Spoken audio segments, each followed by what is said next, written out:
Ngayon, naka Ay, 40 amperes. teka lang ah. Kunin ko yung monitor ko. Sunga.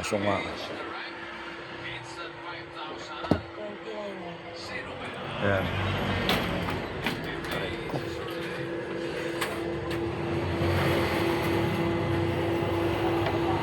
Sandal natin dito.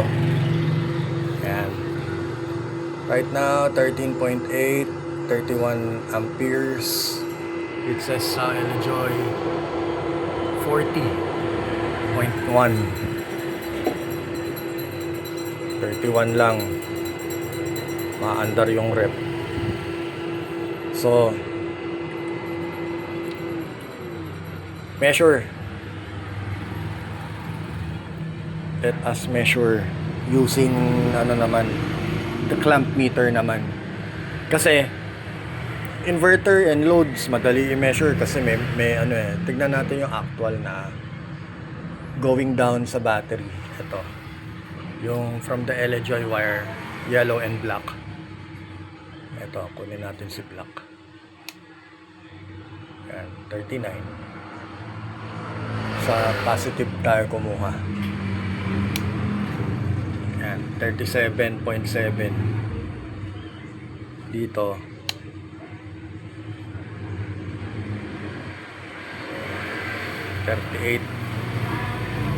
Yan yung sa Elojoy. Yung pumapasok sa Elojoy, ito. Yung red tsaka yung black naman. So red positive, ito. Kuha tayo sa positive. Ito yung panel. Parallel 550. Dalawang 550. 15 amperes. Ano ba ang ng specs ng Elojoy?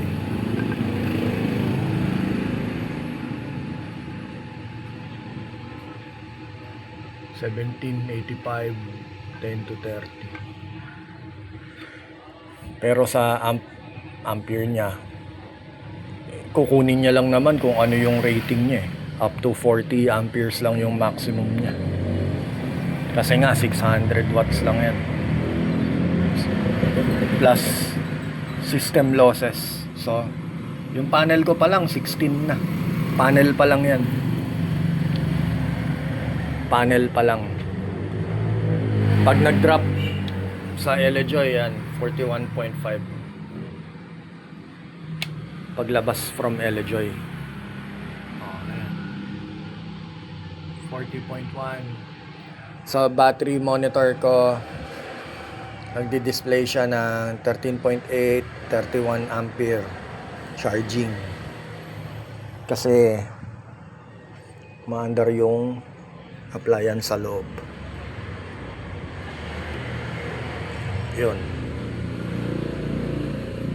Ang battery ko is 180 amp hours.